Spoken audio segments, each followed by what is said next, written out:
నమస్కారం సార్. నమస్తే. సార్, జగన్ గారి పైన రాయి విసిన వ్యక్తి దొరికాడంట కదా, మరి దానికి ఎందుకు రాయి విసిరాడో కూడా చెప్పాడంట కదా, మరి ఎవరు అసలు ఎందుకు రాయి విసిరాడు సార్?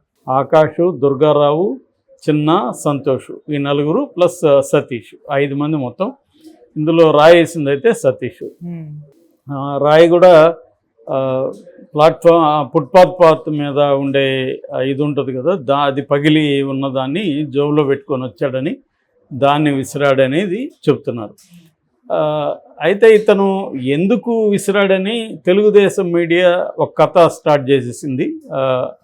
నిన్నటి వరకు విచిత్రం ఏంటంటే జగనే జయించుకున్నాడని ఇదే తెలుగుదేశం మీడియా కావచ్చు, ఇదే లోకేష్ కావచ్చు, వీళ్ళందరూ చెప్పారు. ఇప్పుడు అదే లోకేష్ ఇది క్వార్టర్ బాటిల్ అతనికి ఇస్తానన్నారు, మీటింగ్కి వస్తే ఇవ్వలేదు, 350 ఇవ్వలేదు, దానికోసం అంటే క్వార్టరు ప్లస్ 350 ఇవ్వలేదు కాబట్టి రాయేశాడు అని మరి వీళ్ళకి ఎవరు చెప్పారో తెలియదు, కానీ ఇది ఈ ప్రచారంలోకి మొదలు పెట్టేశారు. అంటే మనం ఏం చెప్తాం అంటే మీడియా ఎలా అయిపోయిందంటే, మీడియానే కాదు పొలిటికల్ పార్టీలకి అనుగుణంగా మీడియా. నిన్నటి వరకేమో జగనే జయించుకున్నాడని గంటలు డిస్కషన్ పెట్టారు, పేజీలు రాశారు. ఇప్పుడు ఇమీడియట్గా అతను దేనికి వేసాడు అనేది ఇప్పటివరకు పోలీసులు చెప్పలేదు. ఒక అతన్ని వీళ్ళకి అనుకూలంగా ఒక అతన్ని రాసేశారు. మరి అట్లాంటప్పుడు ఎవరో ఒక వ్యక్తి అయితే జగన్ మీద వేసినట్టే కదా, కారణం ఏదైనా. జగన్ అయితే చేయించుకోలేదు కదా, మరి ఆ ముక్క నిన్నటి దాకా ఎలా రాశారు వీళ్ళు, ఏ ఆధారాలు ఉన్నాయని రాశారు, మాట్లాడారు. సో ఇలా ఉంటుందన్నమాట. అంటే ఏ వార్తని కూడా నమ్మే పరిస్థితి లేదు. అదే ఇటు వైసీపీ విషయానికి వస్తే, వైసీపీ మరి ఏ ఆధారం ఉందని చంద్రబాబు వేయించాడని చెబుతున్నారు. సో ఇప్పుడు ఇతను చంద్రబాబు వేయించలేదు, జగను చేసుకోలేదు, ఎవడో వేశాడు. దానికి కారణం ఏందనేది ఇంకా పోలీసులు చెప్పలేదు. అయినా కూడా తెలుగుదేశం మీడియా ఆల్రెడీ స్టార్ట్ చేసేసింది. లోకేష్ కూడా ట్వీట్ స్టార్ట్ చేశాడు. అంటే రెడీగా తమకు అనుకూలంగా ఒక విషయాన్ని రాసేయడం లేకపోతే మాట్లాడేయడం అనేది ఇవాళ ఆంధ్రప్రదేశ్లో జరుగుతుంది. ఏది నిజంగా ఫ్యాక్ట్ ఏందనేది ఎవడికి తెలియదు. నమ్మేవాడు ఏ వెర్షన్ నమ్మదలుచుకుంటే ఆ వెర్షన్ నమ్ముతుంటారు.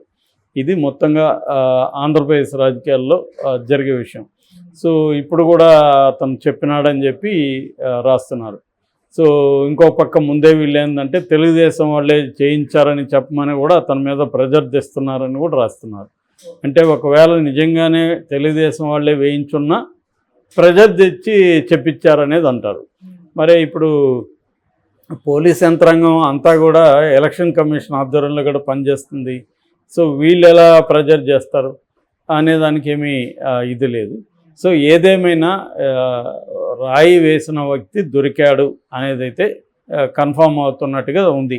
మొత్తం మీడియా, వేరే మీడియాను కూడా చూస్తే, ఓన్లీ ఇప్పుడు ఏంటంటే ఒక పార్టీ మీడియాను చూస్తే మనకి సత్యం బోధపడట్లేదు.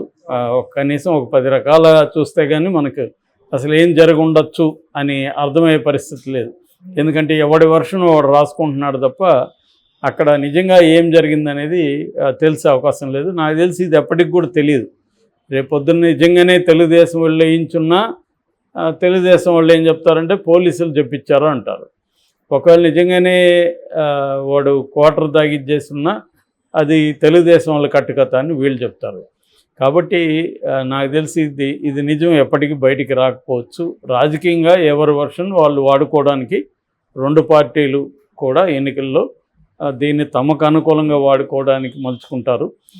కాకపోతే ఈ మొత్తం ఎపిసోడ్లో మనకి అర్థం కావాల్సింది ఏంటంటే, ఒక ముఖ్యమంత్రి స్థాయి అతన్ని కొట్టడం ఎంత ఈజీనా, అదే కొట్టే బదులు ఇంకేదైనా గన్తో కూడా ఫైర్ చేయొచ్చు కదా, చంపడం కూడా ఈజీనే కదా. మరి ఇంత వీక్గా ఉందా? మరి అతనికేమో జెడ్ సెక్యూరిటీ ఉంది. అంటే జెడ్ సెక్యూరిటీ ఉన్న వ్యక్తిని ఎవడో అనామకుడు, వాడేమీ ట్రైన్డ్ గ్యాంగ్స్టర్ కాదు, వాడేమీ ఒక టెర్రరిస్ట్ గ్రూపో నక్సలైట్ గ్రూప్లో ఉన్న వ్యక్తి కాదు, ఎవడో ఒక ఆకురౌడి వాడు. సరే వీళ్ళదే నిజం అనుకుందాం. ఒక క్వార్టర్ రాలేదనే కోపంతో వాడు రాయి విసిరితే అది కన్ను పోయిండొచ్చు, లేకపోతే ఏదైనా జరిగి ఉండొచ్చు కదా. సో అంత వీక్గా ఉంటుందా జెడ్ సెక్యూరిటీ అనేది ఇప్పుడు మేజర్ క్వశ్చన్ ఇక్కడ. సో దీని మీద దృష్టి పెట్టడం ఇంపార్టెంట్. అది తెలుగుదేశం వాళ్ళు చేయించారా, జనసేన వైసీపీ వాళ్ళు చేయించారా పక్కన పెడితే, సెక్యూరిటీ ఇంత వీక్గా ఉంటుందా? మరి ఇంకా జెడ్ సెక్యూరిటీ ఎందుకు? లేదా సెక్యూరిటీ వాళ్ళు చెప్పినా కూడా జగన్ ఫాలో కావట్లేదా, ఇది చాలా ఇంపార్టెంట్. ఎందుకంటే రాజకీయ నాయకులు ఎలక్షన్ టైంలో జనంలో లేకపోతేమో జనం క్యారీ చేయరు వీళ్ళని. ఎందుకంటే 5 ఏళ్ళు వీళ్ళు జనంలోకి వెళ్ళరు, ఎలక్షన్ టైంలోనే వెళ్ళాలి. ఎలక్షన్ టైంలో వెళ్ళకపోతేమో ప్రాబ్లం, వెళ్తేమో సెక్యూరిటీ ఇష్యూస్. సో మరి దీన్ని ఎలా పరిష్కరించాలి? సెక్యూరిటీ వెరీ ఇంపార్టెంట్ కదా. ఇప్పుడు రేపు అతనికి ఏదైనా జరిగి ఉండొచ్చు, ఇదే పని రేపు పవన్ కళ్యాణ్కి జరగచ్చు, చంద్రబాబుకి జరగచ్చు, ఎవరికైనా జరగచ్చు కదా.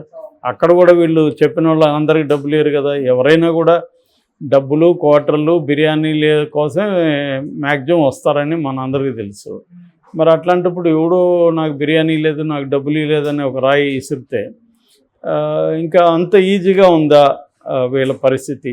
అంటే ఎవడు దారిని పోయాడు కూడా చంపేయచ్చా ఒక సీఎం స్థాయి వాళ్ళని?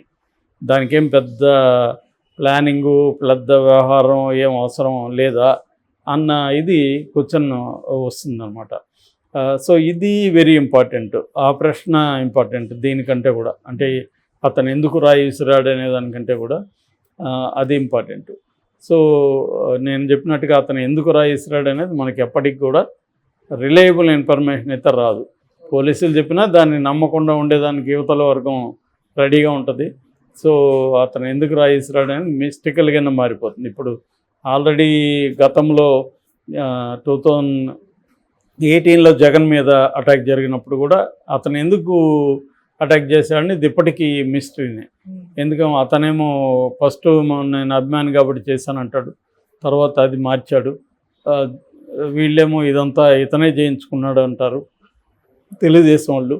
వైసీపీ వాళ్ళేమో అది అక్కడ హర్ష అనే అతను రెస్టారెంట్ పెట్టిన ఓనర్ తెలుగుదేశం అతను అశోక్ గజపతిరావు ఏవియేషన్ మినిస్టర్గా ఉన్నప్పుడే అది వచ్చింది ఇలాగే చెప్తున్నారు. అది కూడా ఎప్పటికీ తేలదు నాకు వెళ్తే. ఆల్రెడీ 5 ఏళ్ళు అయిపోయింది. అట్లాగే వివేకానంద రెడ్డి హత్య, అది ఎవడు చంపాడు అనేది ఇప్పటివరకు తేలలేదు, తేలదు కూడా. సో ఇలాగా ఈ కొన్ని పొలిటికల్ రిలేటెడ్ ఇష్యూస్ సామాన్య ప్రజలకి ఎప్పటికీ తెలిసే అవకాశం లేకుండా ఈ పొలిటికల్ పార్టీలు దాన్ని పెంట చేసి వదిలిపెట్టేస్తారన్నమాట.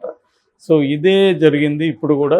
నిజంగా రేపు చనిపోయినా కూడా అతనే చేయించుకున్నాడు, పొరపాటున చనిపోయినాడని తెలుగుదేశం, ఇది తెలుగుదేశం వాళ్ళే చంపారని వైసీపీ, ఇదే ఉంటుంది తప్ప అప్పుడు కూడా నిజం బయటకు వచ్చే పరిస్థితి లేదు.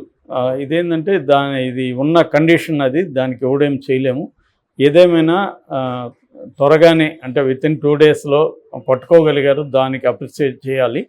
కానీ దాని ఏమంటారు, prevention is better than cure అన్నట్టుగా అసలు జరగకుండా చూడాలి కదా. దీని నుంచి ఏం నేర్చుకోవాలి అంటే సెక్యూరిటీని ఎలా పకడ్బందీగా చేయాలి, ఆ వైపుగా కొంత చర్యలు తీసుకున్నట్టు తెలుస్తుంది.